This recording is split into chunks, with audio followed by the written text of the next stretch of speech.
ತಾಲೂಕಾ ಆಡಳಿತ, ತಾಲೂಕಾ ಪಂಚಾಯತ್, ನಗರಸಭೆ, ಸಮಾಜ ಕಲ್ಯಾಣ ಇಲಾಖೆ ಹಾಗೂ ಪರಿಶಿಷ್ಟ ಪಂಗಡ ಮತ್ತು ಪರಿಶಿಷ್ಟ ಜಾತಿ ಹಾಗೂ ವಿವಿಧ ಸಂಘ ಸಂಸ್ಥೆಗಳ ಸಂಯುಕ್ತ ಆಶ್ರಯದಲ್ಲಿ ಶ್ರೀ ಮಹರ್ಷಿ ವಾಲ್ಮೀಕಿ ಜಯಂತಿ ಕಾರ್ಯಕ್ರಮ ಮಂಗಳವಾರ ಡಾಕ್ಟರ್ ಬಿಆರ್ ಅಂಬೇಡ್ಕರ್ ಭವನದಲ್ಲಿ ನಡೆಯಿತು.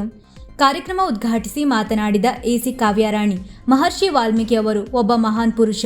ಅವರು ಅಂದಿನ ಕಾಲಘಟ್ಟದಲ್ಲಿ ಸಂಸ್ಕೃತ ಭಾಷೆಯಲ್ಲಿ ರಾಮಾಯಣ ಬರೆದು ಸಮಾಜಕ್ಕೆ ದಾರಿದೀಪವಾಗಿದ್ದಾರೆ. ಅಲ್ಲದೆ ಭಾರತೀಯ ಸಂಸ್ಕೃತಿಯನ್ನು ಎತ್ತಿ ಹಿಡಿದ ಮಹಾನ್ ಮೇಧಾವಿ. ಅಂತ ಮಹಾನ್ ಸಂತರ ಆದರ್ಶಗಳನ್ನು ನಾವು ನೀವೆಲ್ಲರೂ ಜೀವನದಲ್ಲಿ ಅಳವಡಿಸಿಕೊಳ್ಳಬೇಕು ಎಂದರು. ಕಾರ್ಯಕ್ರಮದಲ್ಲಿ ತಹಶೀಲ್ದಾರ್ ಪಟರಾಜ್ ಗೌಡ, ನಗರಸಭೆ ಪೌರಾಯುಕ್ತ Prakash Channappanavar, taluk panchayat EO Channabasappa Havanigi, CPR Shashikant Verma, BEO Nagaraj Naik, ಸಮಾಜ ಕಲ್ಯಾಣ ಇಲಾಖೆಯ ಅಭಿಯಂತರಾದ ಕುಮಾರ್ ಶೆಟ್ಟಿ, ಕೆಎನ್ ಹೊಸಮನಿ ಸೇರಿದಂತೆ ಅನೇಕರು ಉಪಸ್ಥಿತರಿದ್ದರು.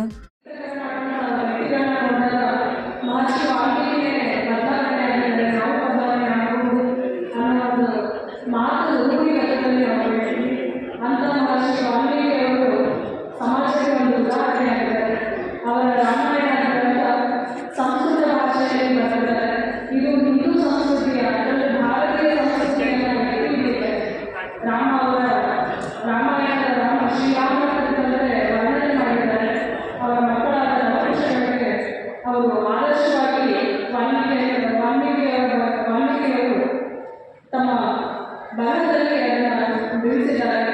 ಇದು ಸಂಸ್ಕೃತ ಭಾಷೆಯಲ್ಲಿ ಮಾತ್ರವಲ್ಲ, ಇದು ಬೇರೆ ಎಲ್ಲ ಭಾಷೆಗಳಲ್ಲಿ ಭಾಷಾಂತರವಾಗಿದೆ. ಮಹರ್ಷಿ ವಾಲ್ಮೀಕಿಯವರು ನಾವು ಆದಿಕವಿಯನ್ನು ಮಾಡ್ತಾ ಇದ್ದಾರೆ.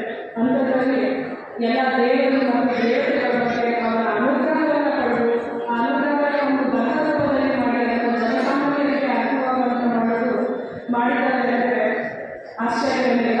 ಅದೇ ರೀತಿ ಮಹರ್ಷಿ ವಾಲ್ಮೀಕಿಯವರು ಅವರ ಸಮಾಜದಲ್ಲಿ ಏನು ನಮಗೆ ಬದಲಾವಣೆ ಇದೆ, ಆ ಬದಲಾವಣೆ ರೂಪದಲ್ಲಿ ಅವರ ಆದರ್ಶಗಳು ನಮಗೆ ಪಡೆಯಲಾಗಿದೆ. ತುಂಬ ಇತಿಹಾಸ ಇದೆ. ರಾಮಾಯಣ ಅಂತಾಗ ಎರಡು ಪ್ರಮುಖ ಗ್ರಂಥಗಳು ನಮಗೆ ನೆನಪಾಗುತ್ತೆ. ರಾಮಾಯಣ, ಮಹಾಭಾರತ ಅಂತ ನಮಗೆ ಹಿಂದೂ ಸಂಸ್ಕೃತಿ ಅಂತಾರೆ. ಅಂತ ಒಂದು ವಾಲ್ಮೀಕಿಯವರನ್ನ ಆದರ್ಶವಾಗಿಟ್ಕೊಂಡು ನಾವು ಮುಂದೆ ನಡೀಬೇಕಾಗುತ್ತೆ.